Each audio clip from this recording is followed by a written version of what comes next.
Welcome to this overview of the editing experience on the Spectra template. In this video, I'll walk you through how to manage and update your website. We'll cover how to edit pages, add blog posts, upload images, and update key sections of your site. Let's get started. Logging in.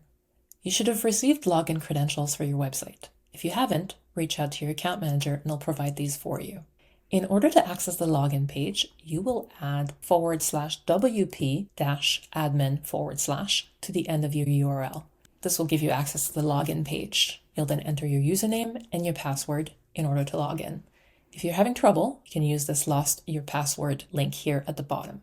The reset password email often ends up in your spam folder. So if you don't see it in your main folder within about 10 minutes, be sure to check your spam. If you're still having trouble logging in, contact your account manager and they'll help. The WordPress dashboard. When you first log in, you'll land on the dashboard. This is your main control panel. On the left-hand side, you'll see the navigation menu in the black sidebar here. This is where you'll access everything: pages, posts, media, and other sections of your site. For this training, we'll focus on the areas you'll use most often. Let's start with the media library, which is accessed by clicking on media in the black sidebar between posts and pages. This is where all of your images and files are stored. It makes it easy to access previously uploaded files or bulk upload new ones. Note that media files should be edited, cropped, or downsized before uploading them to your site using a third-party tool such as Photoshop, Canva, or similar. To add a new file, click on Add Media File here at the top.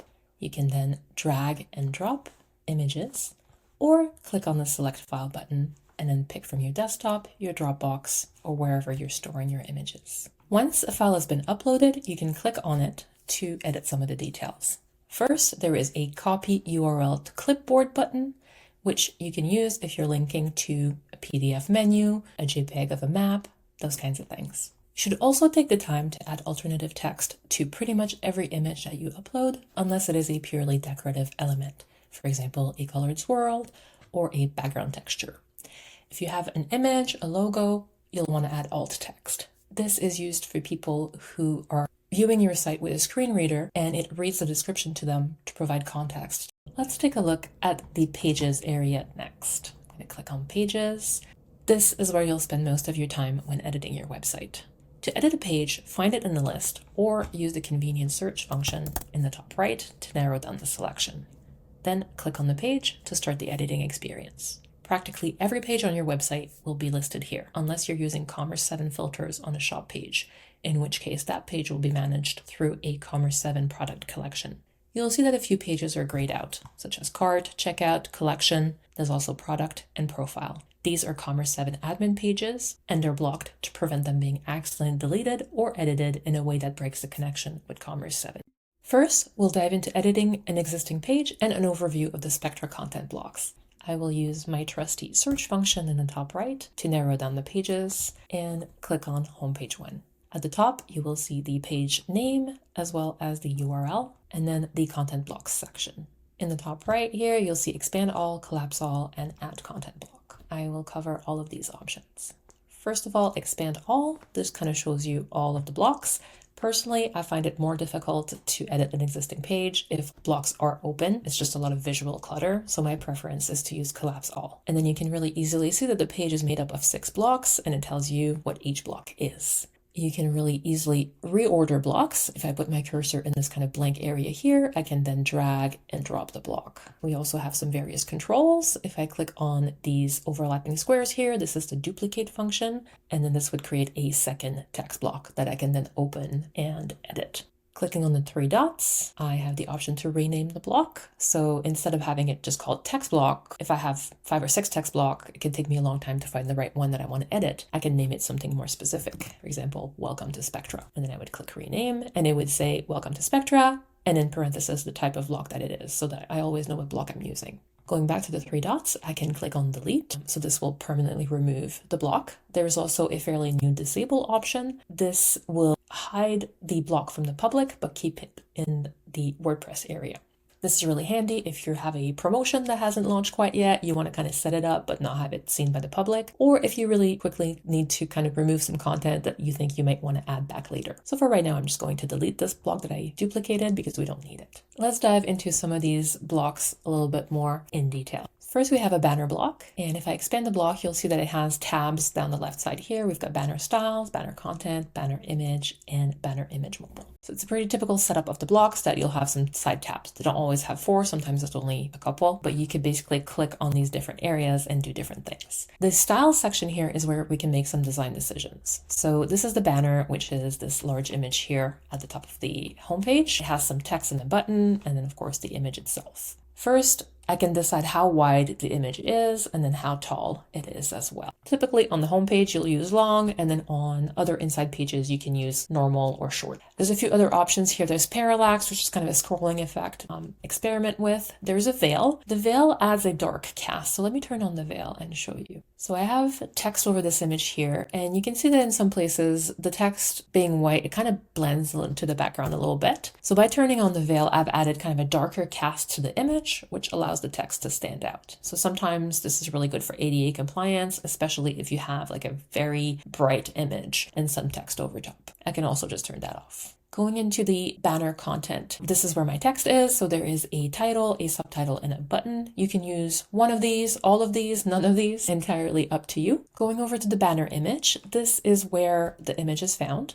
We have some sizing recommendations here at the top. These are really the optimal sizes. If you can stay pretty close to this, you'll still get a really good result. If you go much smaller, then your image will probably look pixelated, maybe a little bit stretched. If you go much higher, then your page loading time is going to be affected and it's going to be a little bit slower. So if you want to aim right around these dimensions, that will be ideal. To replace the current image, just hover and then you'll get some tools, click on the X, and then you'll get an add image. You can either select from your media library or click over to this upload files tab here and then grab something from your desktop, your Dropbox, wherever. We also have a separate area for a banner image mobile, but if you're having some cropping issues, some important things are kind of being left out on mobile, then you can create your version here. You'll want to make sure that you always upload a mobile image, even if it's the same version as the desktop, otherwise it will show a blank field at the top. Moving on to the 3-column feature block, you'll see that we also have 4 tabs. We've got styles. So taking a look at the front end here, this is this 3-column item here. So we've got shop wine, experiences, and membership.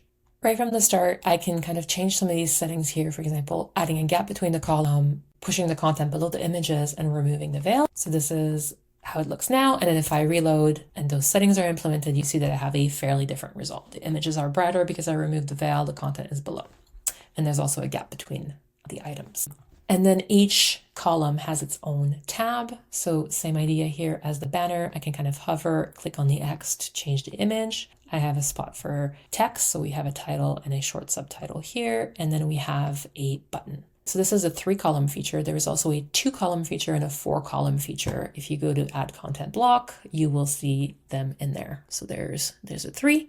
There's the 2, and the 4 is up here as well. So you could, if you wanted 4 across at the top, you could just delete this one and switch to a 4-column feature block. Up next, the text block. Let me expand this text block here. You'll see that we have 2 tabs, text block styles and text block content. In the styles area, we can also make some decisions. The text block can be anywhere from 1 to 6 columns. So let's say we could have a 2-column text block and it could have an image on one side and text on the other. Once you choose more than one column, you can also decide if they're equal, if the first column is larger or the last column is larger. We've got narrow text block, which concentrates the text in the middle of the screen. So for example, if we find that this isn't looking great, we can do the narrow text block and it will kind of concentrate everything, make it a little bit less wide in the middle. This reverse color option here creates a dark background with white text as seen here in this stay in touch area. So you can kind of apply that throughout the site. You also have the option of adding a background image to your text block. You have to be careful with this. You don't want to add like paragraphs and paragraphs with a very busy image in the back. It could definitely become an ADA compliance issue pretty quickly. Or a legibility issue really, but the option is there and you can experiment with it. And then in the text block content, this is where you do your editing. There are 2 tabs here. You'll see in the top right, we've got visual which is this view here. We can kind of see all the styles are applied. And then text view, which is really the code view. We highly recommend copying and pasting into the text view. This will remove all of the code from wherever you're pasting. So whether that's an email, Google Doc, Word doc, that comes with a lot of different formatting, font size, font selection, all of those things.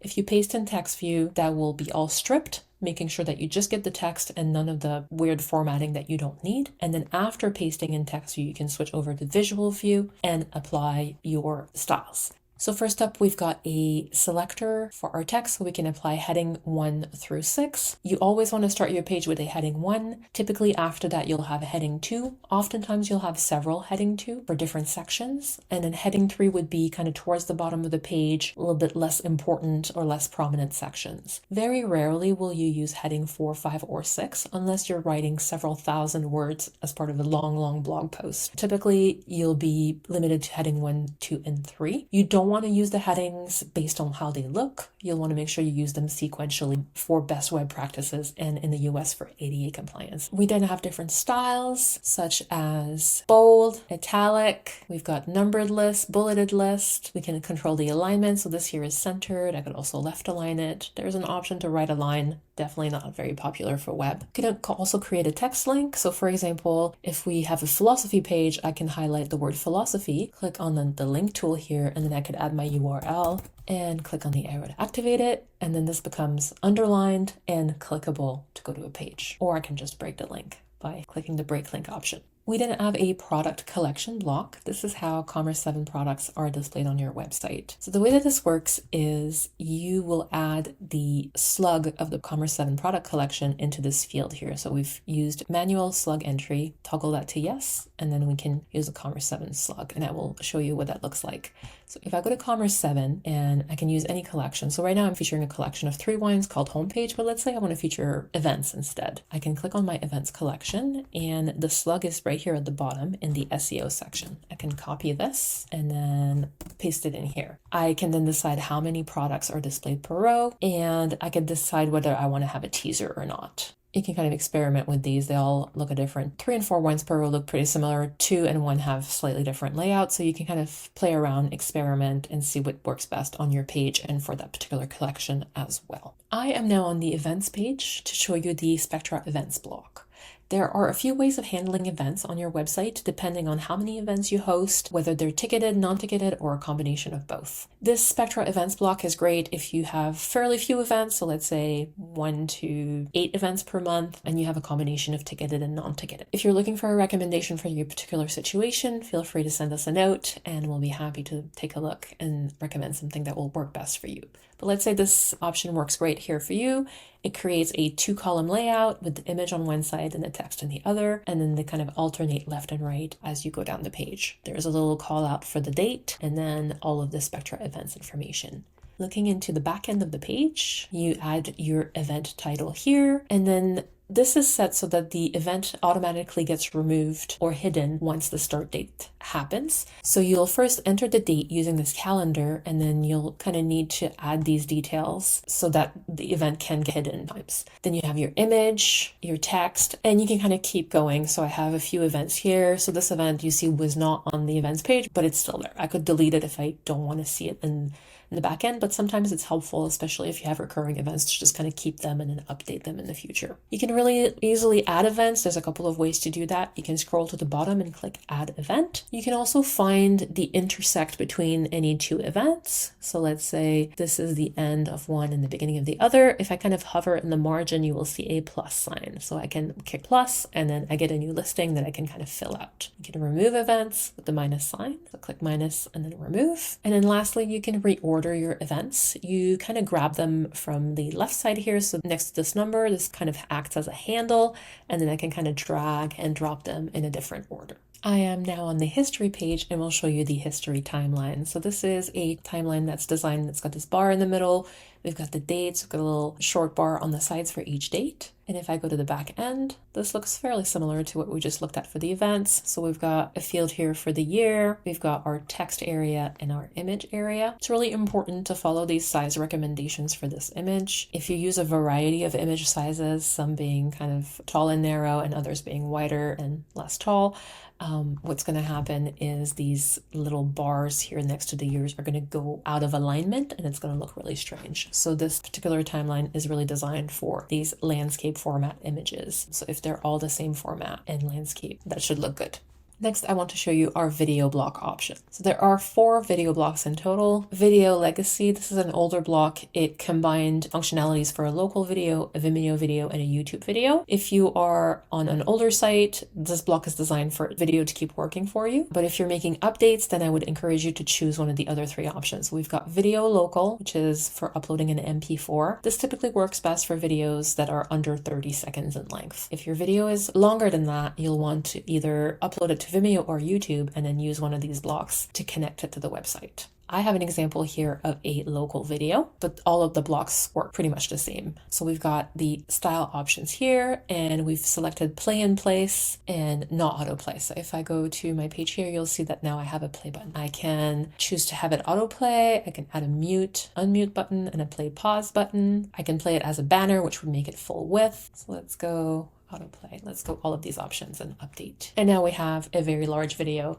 that autoplay. So feel free to experiment with this and find the one that works best for you. This is the video files tab. So this is an MP4. I could click on the X and choose a new one or upload a new one. If you were using the Vimeo or the YouTube, this is where you would use the URL, part of the URL from Vimeo or YouTube in order to add the video to the website. And then finally, we've got an area for cover images. These are mandatory. They are used before the video starts if you're not autoplaying or if there's a slight delay. So if the user is like on a slower connection, then that image would work well. So you can kind of create like a custom cover image that works well for your video, or you can kind of take a screenshot of the first frame in your video and use that, and that makes for a pretty seamless experience. One note about autoplaying videos, you cannot autoplay with sound, and this is designed so that people don't get really surprised by it having like a very loud video kind of start without them expecting it. So that's a web best practice, and it's not possible to have it autoplay with sound. We also have an FAQ block, which creates these little accordions here. So this is a great way to add more content to your page without making it feel visually heavy. For this one, you would just choose the FAQ block, and then each question and each answer gets entered in a separate section. Similar to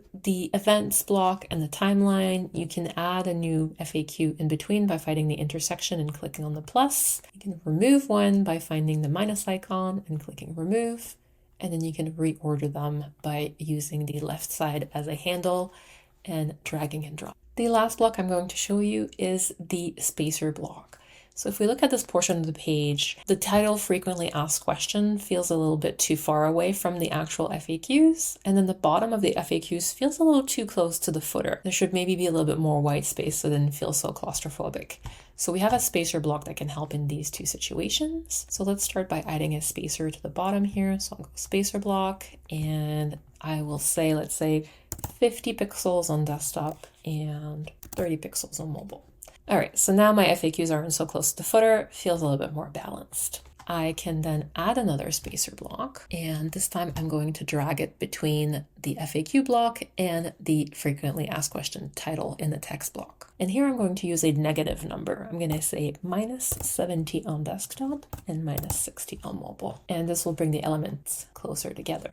All right, so now this feels a lot more balanced. And you can use the spacer block between any block on the site with negative or positive numbers, depending on what you're trying to achieve. Let's talk about SEO next. One of the main reasons to use an SEO tool on your site is for the ability to specify a meta title and description for each page and post. I'm on Google here and I've looked up Spectra Winery. My meta title is Spectra Template homepage 1, and my meta description is this blurb underneath. These aren't great. I could definitely craft my own and have something a lot better. Let's go over to the back end of Spectra here. Yoast SEO comes preloaded on every Spectra site. If you don't want to use Yoast, if you have another preferred plugin, feel free to uninstall Yoast and install your preferred one. Assuming you are going to work with Yoast, I'll walk you through some of the common items here. So first off, Yoast might be at the bottom under the content block section for you. It might be at the top, or it might even be down the right side. If the section is collapsed, you can open it by clicking in the white area here. And then let's take a look at our SEO titles and meta description. The title comes preloaded with these variables, and you could definitely get rid of these and specify your life. And then the meta description field here, I can add my own as well. You'll see these colors here are kind of a progress bar. Greens mean you're in a good place. Orange means you're getting close to the capacity, and then when it turns red, it means that you've added too much text and will be cut off in search results. It's important to note that meta titles and descriptions are only a suggestion for Google. They may decide to ignore the information that you've entered and display something else that they feel will lead to more click-throughs. Unfortunately, there's no way to force them to display what you've entered. However, it is still worth spending the time to try to craft really good meta titles and descriptions. Something else that you can do with the Yoast plugin is to prevent a page from being found in search. In this advanced section here, which comes collapsed and you can open, you can switch this allow search engines to show this content in search results to no. Reasons why you might want to do this are if you have a hidden offer, for example, it's promotion and you only want it to be available to people that you email the link to directly, or if you have a page, for example, that is under construction, it's not quite finished, or it's time sensitive, you don't want it to be visible to the public quite yet, then you can make it invisible to search engine this way. If it is a page that is going to be published and that you do want public in the future, it's going to be important to remember to set this setting back to yes when you're ready, otherwise it won't be found in search. Next up, let's take a look at creating a new page from scratch. I'm going to go back to the pages, the main pages area here by clicking on pages in the black sidebar and then click the add page button here in the top. I'm going to give my page a title. We'll go very creative here with sample page. And then it's just a matter of stringing blocks together. At the top, you'll typically start with a banner, a slider, which is the same as a banner, except there are multiple images that can carousel, or a video. Sometimes you'll just start with text, but typically some kind of an image or media. So let's go with a banner here. We'll go styles. We'll go actually normal. I'm going to skip any kind of text or button, and then I'm just going to choose an image from the media gallery here. I'm going to pick this pretty artisan image here. I'm going to add a text block title. I'm going to center this, make it a heading 1. I'm going to add some text underneath here, and I'll probably just center it. And then I can kind of keep going. I'll choose a text to image feature block. I'll pick a small image. I'll put some more text, another title. This one will be a heading 2. I'll have a button. I'll have it go to our loyalty page, and I'll end with a spacer here. And we'll go 50 and 25. Now I'll publish my page and have a look at what it looks like. Okay, so it's not half bad. I could probably use a little bit more space between the intro and this title, so I can add a spacer. I can collapse all my blocks here, and I can actually just duplicate the spacer here and then drag it between the two and then take another look. Okay, this doesn't feel too bad. Maybe I want more space at the top. I can kind of keep going, adding more blocks, fine-tuning, and so on and so forth. Next, let's take a look at another custom post type, recipes. I'll show you what they look like on the front first. For each recipe, you will get a thumbnail image, a title, and a button. And if I click on one of the buttons, you'll see we have a recipe detail page, a teaser or an intro, ingredients, directions, an option to print the recipe, some of the relevant details, and then an image. Let's take a look at the back end. You will find recipes here right between comments and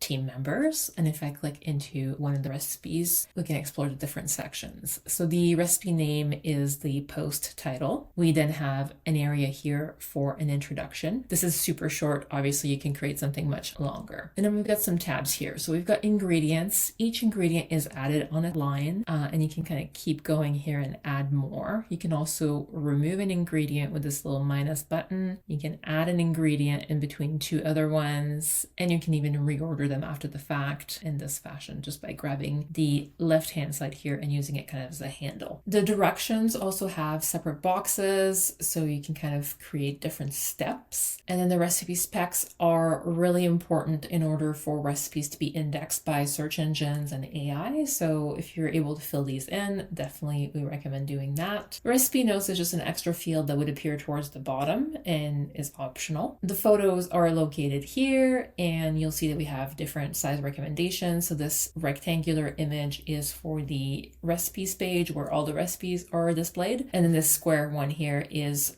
for the recipe detail. We also have an option to add recommended products, so you'd be able to toggle this on. Basically, you would create a Commerce 7 product collection and add some wines that would pair well with this recipe, and then would specify the collection that you want to display. Next up, let's take a look at team members, which is yet another custom post type on Spectra. On the front end, this will display as a photo, the person's name, and their title. If you click anywhere on the text, the image, or the little plus sign that appears on hover, the slide comes out from the right side and it has an image, the person's name and title again, and then room for their bio here. This is a really great way of displaying a fair amount of information about each team member without making the page feel visually heavy. Taking a look at the back end now, you'll find team members between recipes and appearance. If I click on one of the team members, we can explore the various areas. The person's name will be the post title, and then let's jump into images. You will see 2 spots for images, which are both mandatory. There are some recommended sizes here. This smaller image would be for the team page, and then this wider image that's less tall would be for the slide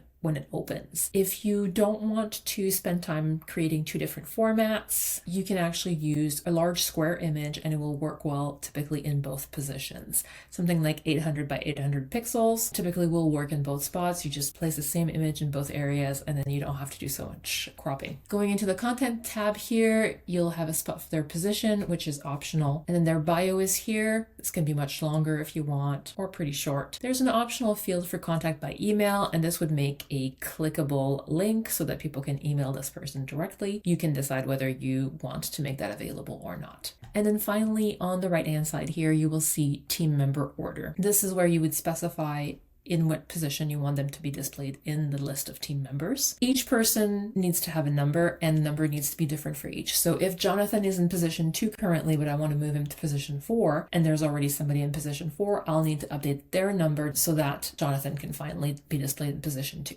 And then to add a team member to a page, we have a team member block that you can add to any page. So you would go to add content block, find team member, and then all you have to do is decide how many team members you want to display per row. Next, let me show you how to edit the menus on your website. So I'm going to click on Appearance here and then choose Menus. And let me show you really quickly on the front end. So there are typically 2 menus on a Spectra site. There is the header menu, which is this one here at the top. There is also a footer menu, typically for legal pages, donations, these types of pages. You can switch between the 2 menus at the top. Let's say I go to footer and I click select, you'll see that I have my footer menu here. I'll go back to the header just because it's a little bit more complex and easier to show you. So every page that is flush left is a main page. Everything that is indented is a drop down under that main page. Most of the pages you've created will be in this list here. There's also a search function. So if I want to go here and add the visit page, I just use search, type visit, and then I check the box and click add to menu. It goes to the bottom, and then I can drag and drop wherever I would like. You can really easily remove an item by opening the box and then clicking the red remove link. And then publishing your changes, you just click on the save menu. It's very important that you don't uncheck this main menu checkbox here. This assigns the menu to the header position. In the footer menu, it's the footer one that's checked. Again, very important to not undo that. If you accidentally remove the checkbox, every single page that is published on the website will appear in the menu position. So you want to make sure you don't undo that when you're making changes. Now let's talk about the Spectra blog. This is the blog post page where all the posts will appear. This banner here at the top where it says our blog is actually managed under the theme settings area, and there will be a separate section for theme settings where I'll explain how this works.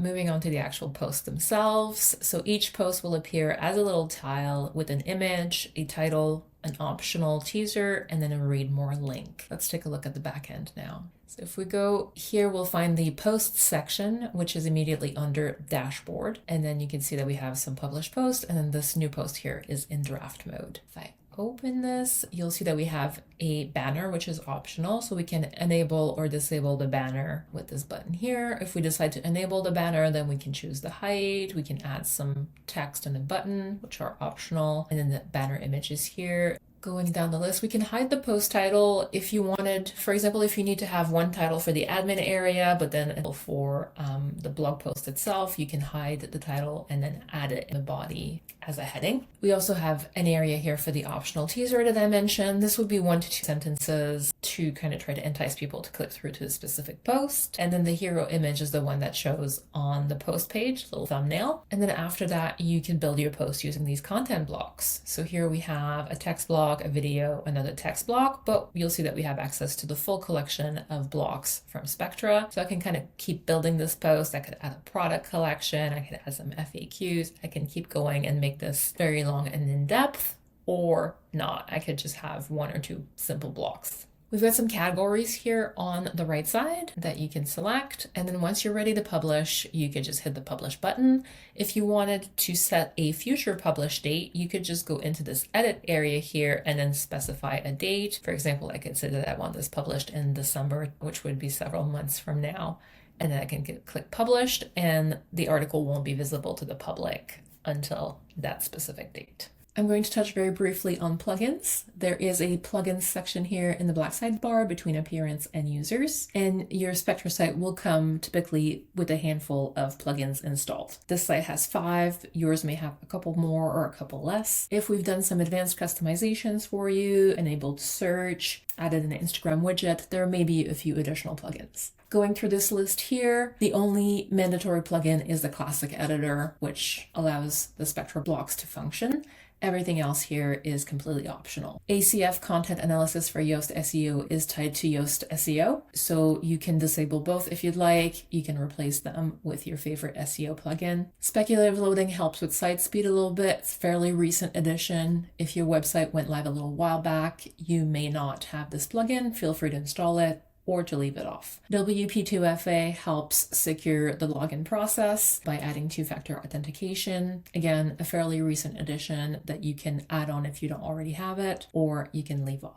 Plugins are the #1 source of vulnerability for websites. When a website gets hacked, it's often because there is a questionable plugin that hackers have exploited to gain access. For that reason, we recommend keeping plugins on your site to a minimum. If you're trying to achieve something specific and you're not sure if you need a plugin, or if you know that you need a plugin but you're not too sure which one to pick, feel free to reach out to us if you have the OneWorks hosting package, which comes with support, and we'll be happy to provide guidance and hopefully some recommendations. And then a final note that Spectra is not compatible with site builders such as Elementor, Divi, Beaver Builder, and similar tools. This is because Spectra already has its own built-in design tool set. Let's take a look at the users section. So going over to users from the black sidebar, and then we click add user at the top. We recommend the naming convention first name dot last name. It's harder to guess than an email address if somebody's trying to hack into the system.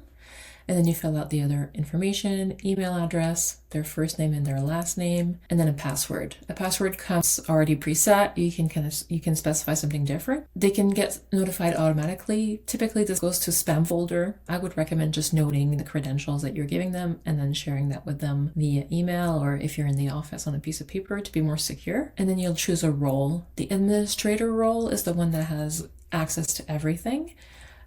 And then the other roles have kind of more specific access. Feel free to review online documentation for WordPress user levels and what's all included with each one. Let's take a brief look at redirection. We're going to go to Tools and then select Redirection, and you'll see that there's already redirects added for Commerce 7. We can add a new redirect by clicking Add New along the top. We would put our old URL. So let's say we have a page called Visit Us with the URL visit-us, and we're making changes to the page, and now it's going to be called Tasting Room, and we want the URL to match. So we'll put our old URL here, our new URL there, and then add the redirect. One thing to note is that the URLs are case sensitive. So if you're coming from WineDirect, for example, and you have a page with the URL Visit Us and it's capital V and capital U, that is often treated as a separate page. So you'll want to add 2 redirects, one with the capitalized version, one without, in order to capture everything. If you're doing a complete overhaul of your website, you're coming from one direct and lots of pages are changing, you can actually bulk import your redirects. You will use the import export option here, create an Excel or a Google sheet with 2 columns. Column 1 would be old URL, column 2 would be new URL, save it as a CSV file, and then just add it here using this button, and it will create all of the redirects in seconds. The last area I'm going to be showing you is theme settings. So going here to theme settings between ACF and security settings. This is where we control several things that affect the entire site as opposed to a specific page. One exception is the blog page. There's some controls for the blog at the very bottom of this section, and I'll show that to you at the very end. We start here with some Commerce 7 settings. If you're not using Commerce 7, then this can be toggled off just by clipping this switch here to know. If you do use Commerce 7, don't make any changes to the password or any of the data here, as that would just break the connection. Next, we have a cookie notification area. This is just a simple box that shows up letting people know that we collect cookies on the site. If you're looking for more advanced cookie management, you'll want to look at third-party tools that allow you to do that so people can decline specific cookies. Next up, we have site branding, and you'll see that we have 4 tabs: logo, address, contact information, and social media. The logo is found here. You can hover and then click on the X to upload a new version. Typically, you'll have a dark version of the logo for the regular header and a light version for the scrolled header. There is a toggle here to customize the logo size. So if you feel the logo is a little too small or too big, you can play around with these values until you're happy with the look and feel. The address information is here, and there is a link to Google Maps, which makes it clickable so that if people click in the address in the footer, they're directly taken to Google Maps to find directions. Contact information, we have the phone number. There is a plain version. This is used in order to make the phone number clickable so that people can make a call from their cell phone. And then the formatted version is the one that is actually displayed. The email field is optional. We have a social media area here. There's also an email field here, so you can kind of choose one or the other. This one kind of creates a little envelope icon as opposed to showing the email address directly, whereas the other one shows the email right next to the phone number in the footer. There's several social channels here. You can remove them or add them by just putting the URL for that particular channel in the right spot. And to save any changes to theme settings, you just scroll all the way back up and you click on Update in the top right-hand corner. Because this is a template, there are a couple of header and footer styles that you can choose from. So right now we're using the non-centered header where the logo is on the left and the menu is on the right. There is also a centered version with the logo on top and the menu underneath. So you can easily switch from one to the other. You can customize the header background. The template is designed to have a light color background for the regular header and a dark color for scrolled and mobile. You can specify what these colors are. There are 4 different footer options. Footer 1 is kind of a 2-column layout with the winery information on the left and the footer menu and social icon on the right. Footer 2 is kind of the opposite of that. Footer 3 has everything centered, and footer 4 does not show an address, only a large phone number. There is a footer extra content field that can be used for things like liquor license number, some legal copy that's required in some jurisdictions. For example, if you're in Australia, there's often legal copy that's required. You can also set your footer text color as well as your footer background color. This area here is to design a 404 page. Right now, if you go to a page that doesn't exist, you'll get something very plain that says, please try again, or go to the home page. You can add some fun images. You can add more resources linked to some of your common pages. You can take a little bit of time to design that to provide a little bit of a better user experience. We also have a promo bar here. There is a header and a footer version. The footer version often gets buried in the content and doesn't work all that well, but it may have its time and place. The header version is here, so we have a very bright pink bar here. This is just an example. And then we have a message and then a clickable link as well. So our text is here and we can really easily break this link. So this could be just for an announcement, for example, in which case you may not have a link, but you could do a sale, that kind of thing. So to create a link, you would highlight the text, click on the link tool here, and then put your URL or portion of URL. So I'm just going to say /shop. And that would now be clickable. There is also a color selector for the background, so you can kind of pick from one of the shades here, or you can specify a hex code that is in line with your brand. We have an option for a page background, so you can add an image and then have it kind of like repeated, creating a pattern. So this would be like a very subtle texture or background color, that kind of thing. And then we have an area for scripts.